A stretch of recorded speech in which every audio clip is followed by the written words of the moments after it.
being obese is not healthy. And that's not a controversial opinion, because it's not an opinion. Just kidding. Cancel Dr. Mike! Cancel Dr. Mike! This is kind of unbelievable to me. I really want to like Dr. Mike on YouTube, but he really has some fatphobic tendencies. He's actually a fan of intermittent fasting, which is unbelievable to me considering he's a medical professional. Why? A medical professional likes intermittent fasting? Did you know that you actually fast every day? Hard to believe, I know. Imagine you sleep 8 hours. Are you eating anything for that 8 hours? No, you're not. Whoops, you just fasted by accident. Roasted. Intermittent fasting is a very normal thing. I don't understand why he shouldn't be a fan of it. Because he's a medical professional. Like, the opposite. He understands the benefits. Because he's a medical professional. In his most recent video, he talked about gastric bypass surgery being good for long-term weight loss. So? That idiot. Surgeries that doctors do all around the world. Talking about them working? Why would surgeons do surgeries that actually work long-term, huh? And just in general, he's talked about obesity and quote-unquote, watching what you eat. What a bad person this Dr. Mike is. Dr. Mike, you should be ashamed of yourself. Telling people to watch what they eat? They should be able to stuff their gullet with whatever they want, alright? And you shouldn't be able to tell them what's good for them. What are you, a doctor? Oh, you are? Oh. Okay. He's done videos where he tried certain fad diets for 30 days, but I've never watched them, so I don't know where he stands on keto, for instance. I've never watched them, but he's done videos on them, so I'm gonna make a Reddit post. I have to eat my chips and my bread and my French fries and my burgers. Oh my god, if you say keto is good, Dr. Mike. I can't even stand to think about that possibility, so I'm not even gonna watch the video, but I'm gonna make this post anyway.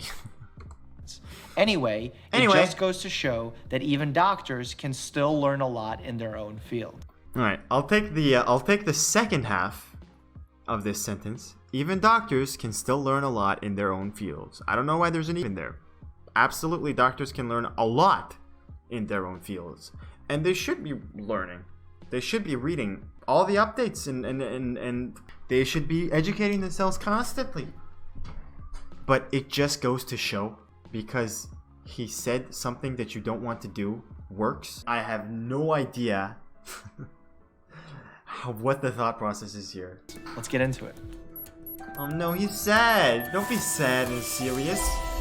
Make fun Honestly, of it. I was really disheartened. No! This one touched me. You know, I have a lot of patients who are overweight and obese, who are struggling to lose weight, know that they need to for their health, because they don't want to die young. They don't want to have a heart attack at age 40 or... I know what I'm saying is crazy. They don't want to die young.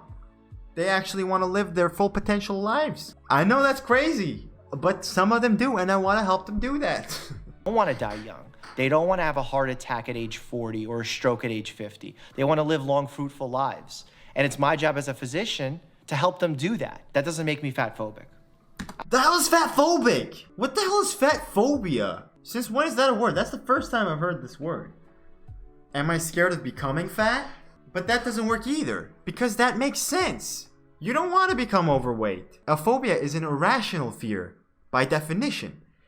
Getting scared of being fat, if that's what fatphobia is, that would just be a legitimate concern. Fatphobia, am I afraid of fat people? What? Just because I'm telling you that not being fat is healthier? I don't understand. I'm against fat shaming wholeheartedly. Yes, I'm not shaming you. Someone who's looking out for you should be able to tell you the hard truths. And I'm hoping your doctor's looking out for you. Fat shaming is a form of destructive criticism. Yes, but fat shaming is not this. As a physician, my job is to help a patient get from point A to a healthy point B, not to make fun of them while they're at point A in hopes that they get to point B on their own. No, we're a team, and we have to do that together. He's actually a fan of intermittent fasting. Can you believe he's actually a fan of not eating for a little while? Can you believe that? Unbelievable. He's supposed to be a doctor. Which is unbelievable to me considering he's a medical professional. I frankly don't understand this critique. I like intermittent fasting. He talked about gastric bypass surgery being good for long-term. And it is! Listen, I've been overweight. It sucks. Your knees hurt. You're slow. It hurts to do basic things. And you don't feel good about yourself. And you just overall don't feel healthy. I mean, I guess if you like how it looks, that could be a positive.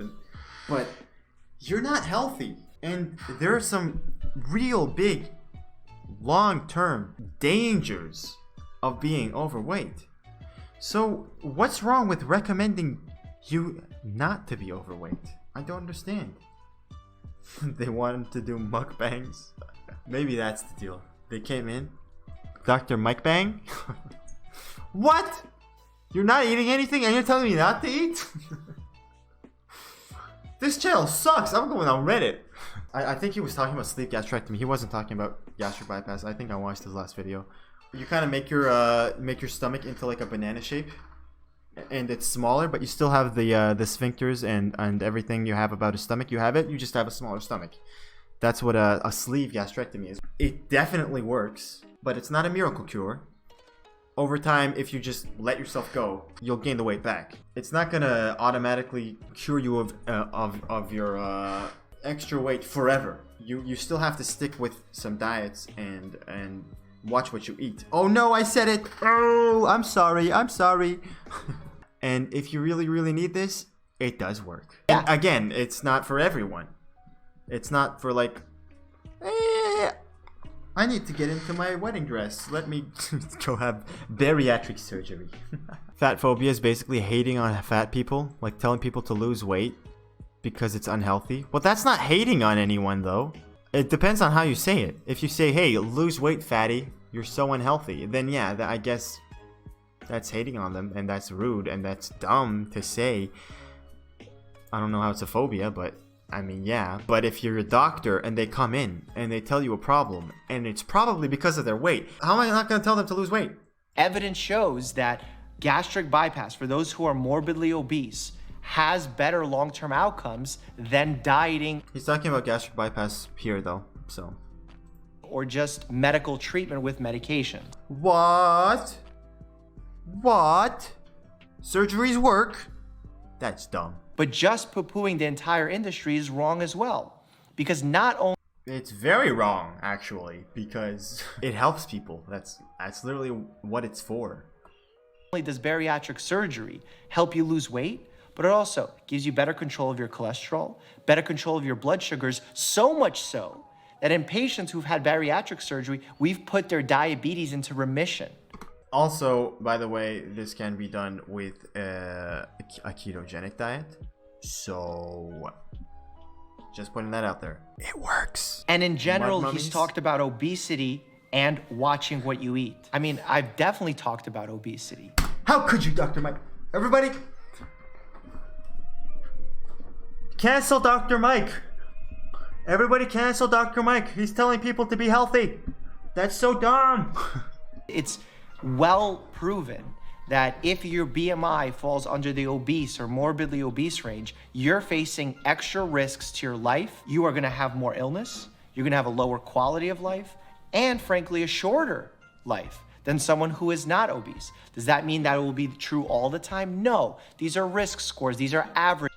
Yes, nothing is true all the time. That's not how we analyze and use information. If it happens a lot of the time, and there's a very good causative explanation and a very strong correlation, then it's probably true. Remember, we don't treat lab values, we don't treat numbers, we treat patients. So you look at the BMI number and then look at your patient. So if I see a very strong gentleman in front of me with big muscles and a six-pack and his BMI falls under the obese category, no, I'm not gonna think he faces serious health effects because his BMI number is high. Exactly. We're not idiots, is what he's trying to say. We know that the BMI system isn't perfect. They're like NFL players, like they're fat NFL players as well, but like they're like muscular NFL players that are like, I don't know, 4% body fat, whatever, and their BMI is like above 30, which is obese.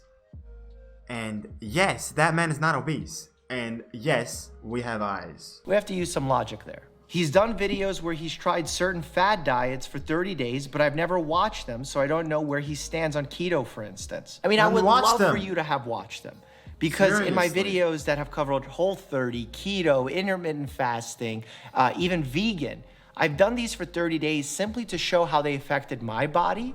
But I also talked about the science, what we know, what we don't know. It's good content. I'm not just going to talk about it. I'm also going to try it and then talk about it and then talk about the research. What else do you want from a man? I don't understand. Do you want him to just shove it in the trash because it makes you skinnier? I don't know. Anyway, it just goes to show that even doctors can still learn a lot in their own fields. Facts. I agree. This is the one sentence of this post that I completely agree with. Being in medicine is a field where you're going to learn for the rest of your life. In fact, there's they say that when you're in school. They say you're not going to finish school in however many years it is. You're going to be studying for the rest of your lives. That's the field that you picked. You're going to be a student for the rest of your life. That's just what you're going to be. Research within medicine comes from a fat-phobic stance. What? Oh my god. Much of the research within medicine comes from a fat-phobic stance. He just said that. Look at my stance. Is it fat-phobic? Is my stance fat-phobic, huh? What does that mean? Okay, let's just say that fat phobia is not wanting people to be fat. Let's just say that's what fat phobia is. Maybe fat phobia is the result of all that research, of much of that research, and not the other way around. Maybe being fat isn't a good thing, and maybe that's what the research showed. And maybe that's not luck. So I feel it can be difficult for medical professionals to move away from that. I don't understand what fat-phobic, how it's being used in this given example. You and me both, Doc. But there's individuals who have medical conditions that make them more susceptible to being overweight. Exactly. Let's say I have Prader-Willi syndrome or something. And here you are telling me, yes, just run rampant on that food, whatever. Just do whatever you want. Science is fat phobic. Don't worry. They don't know what they're talking about. Just go ahead and eat whatever you want and be morbidly obese. It's okay. It's okay. It's a big problem. Why are you shaming them for seeking help? And why are you shaming us when we want to give them that help? That's our job. If someone asks you, how come you're that big? You'll be like in a song, well, it started when I was young. I ate all my food.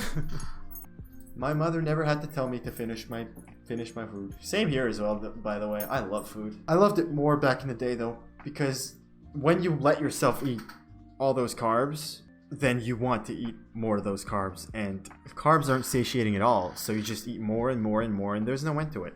So it's not about being fat phobic. It's not about fat shaming people. It's about addressing true health risks in a constructive way to help people become the healthiest version of themselves. Being overweight is not just a problem for heart attack, stroke risk. It's a problem for your entire health. Cancer risk, sleep, happiness, Absolutely. Everything suffers when disease goes up. Sadly, most medical professionals are living in diet culture and fat phobia as much as the rest of the population. Why is not dieting better than dieting though? I don't understand that. Yes, fads are stupid, and those diet toxin removal, detox teas, whatever, they're all dumb. Alright? But I'm willing to bet that those people, on average, are more healthy than people that just indulge on whatever they want. It's wild that doctors tell patients to lose weight when diets have a 95% failure rate and often leave people in worse shape than when they started. First of all, I'm going to have to see the numbers on that. Second of all, the numbers are probably true. Guess why? You want to guess why diets fail? You think you do diets for years and years and they never work? You think that's the 95%? You really think that's it? Because I highly doubt that. Like, let's say someone comes in with diabetes. Type 2. There are obviously ways to get your blood sugar under control, right? Controversial, but yes, diet and exercise is a great way, alright?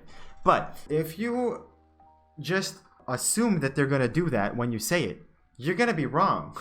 You can't just say, okay, diet and exercise, goodbye. Whatever, 95% of the time, they're not gonna do it. So they just start you on oral antidiabetics. That's the guidelines in the US.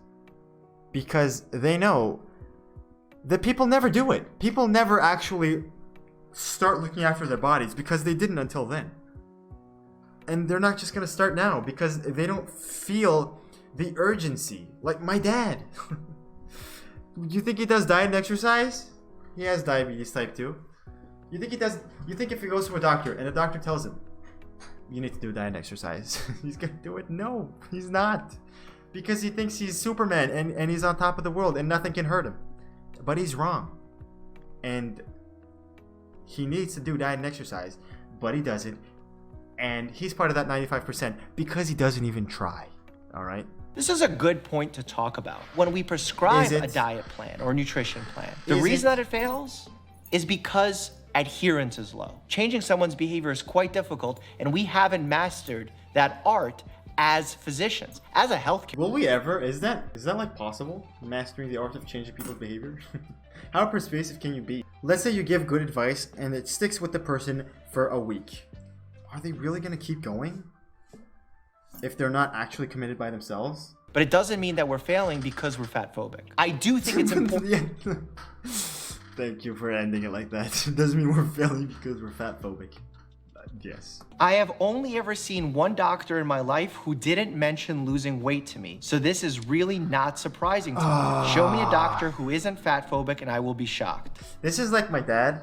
Whenever he has a problem that's related to, I'm really bagging on my dad here. I'm sorry, Dad, if you're watching.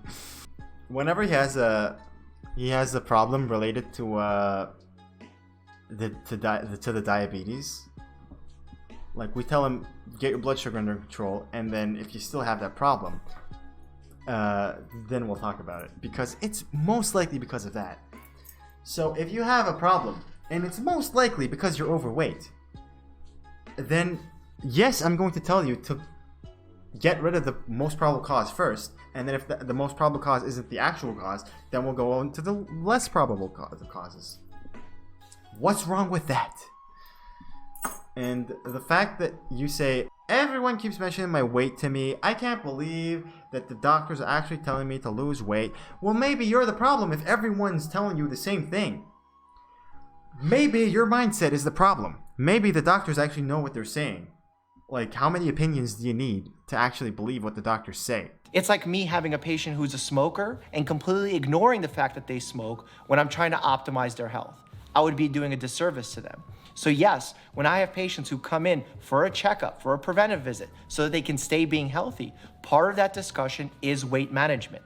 Not because I'm fatphobic, but it's because I'm patient-focused. Capitalism thrives on people, especially women, feeling inadequate and needing to buy something, either diet books, coaching, gym memberships, new clothes. Well, okay. People capitalize on that market.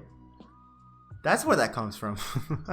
If people are trying to lose weight and some people want to sell coaching, gym memberships, diet books, whatever, that's just a smart business decision. Scammers obviously capitalize on that as well. But how does that mean there are books on being healthy and that makes a lot of money, so being healthy must be bad?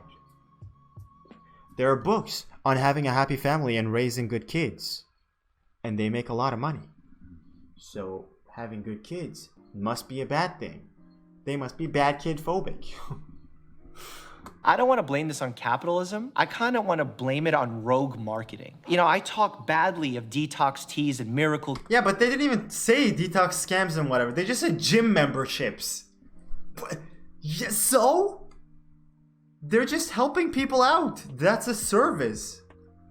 Am I really gonna buy all those like machines and put them in my house, or do I just want to pay a fee and have it ready for me whenever I want? Giving them too much credit. You know, it's a lot easier to take a pill than get up, eat healthy, sleep well, go to the gym. That's the biggest reason why everyone is so down with all these get slim quick schemes.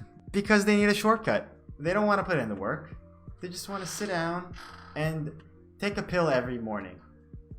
And they feel like they're taking the necessary steps. But they're not. Like, imagine if there was like a dispensary in a very specific part of the city, and you had to go there every morning and like take it from there, or like drink from a fountain. Would they do it? I don't think they would. So yeah, people are sort of excited with these shortcuts, but honestly, these shortcuts don't exist. This one's actually in support of what I said. He's always advocating for preventable care because it's cheaper for the patient to lose weight than spend thousands of dollars on heart surgery and diabetes care. He's not fatphobic, he just doesn't want you in debt. I'm a huge... No, I don't care about... Like, I'm not saying I don't care about your debt, but it's not just the debt. Like, we have government hospitals here. You go in, you get treated for free. I don't want you in the hospital, period. Be healthy. Stay at home. Don't take medications that have side effects. Just live your best life. What's wrong with that? What's wrong with telling you to lose weight? Like, why is telling you to lose weight worse than just giving you some anti-diabetics?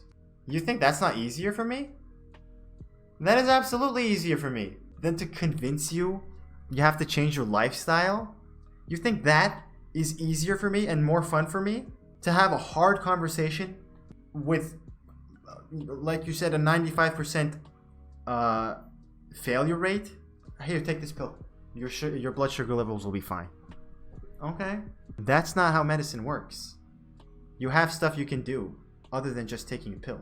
And those are much healthier. I want my patients to live the highest quality of life with as least medications as possible. And part of that means lowering your weight naturally, if you're overweight or obese, of course. Look, I completely disagree with fat shaming. I'm not fatphobic.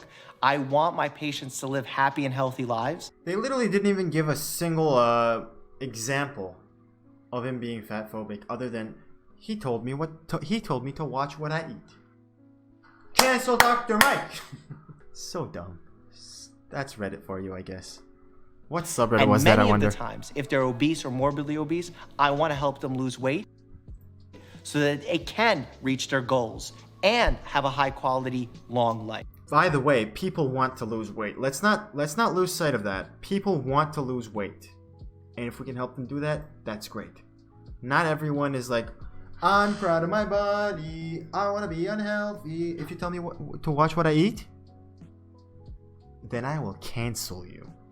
It's cool that you want to just eat whatever you want, be however that takes you. Okay, I'm not saying you shouldn't. It's not the smartest decision, but I'm not saying you shouldn't live your life however you want. But I'm gonna tell you what's good health-wise, and I believe that's also very, very strongly correlated with your happiness. I think you can be happy even if you eat healthy. Who'd have thunk it, right? I'm a doctor. It's my job to look out for your health. Yes, your happiness is also part of your health, but I'm going to tell you if there is a detriment to your health, but you don't want to hear it, it's my job to tell you I'm sorry. That doesn't mean I'm fatphobic or whatever that means. That doesn't mean I'm shaming you. If it's given to you properly, just take the constructive criticism.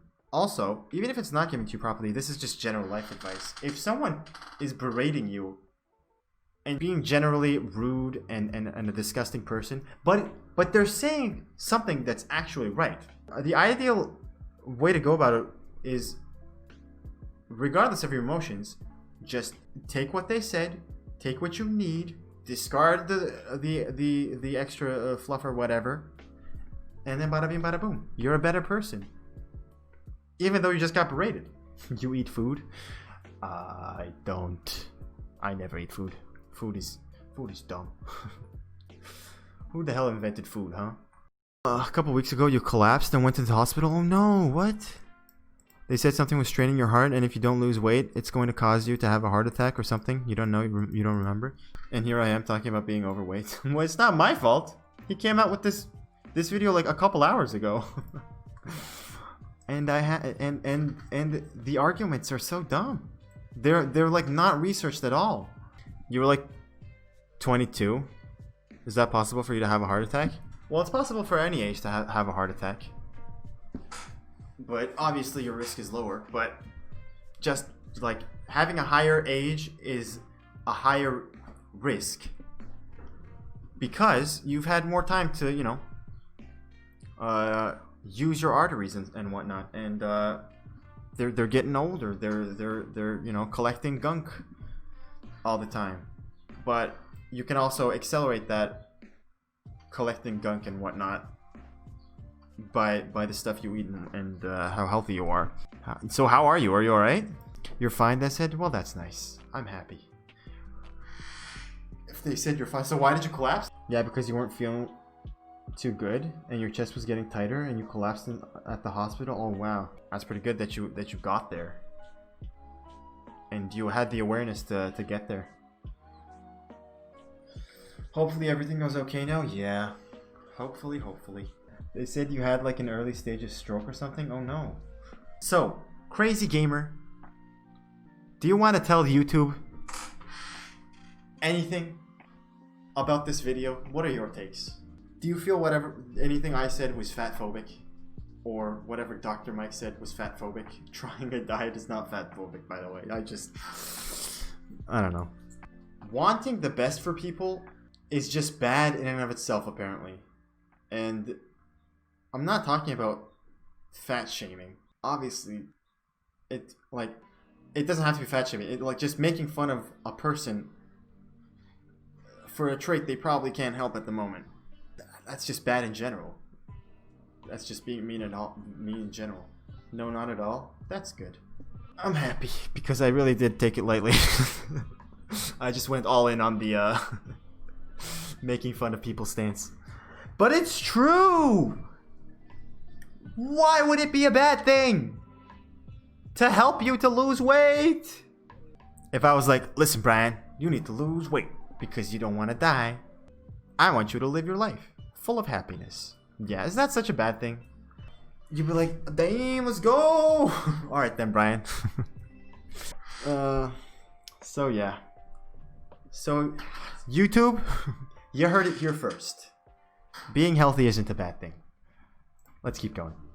That was a highlight from the live stream. Come on over and join us on twitch.tv/DrMoProductions every Monday, Wednesday, Friday at around 6:30 p.m. Pacific. And subscribe. You're already here.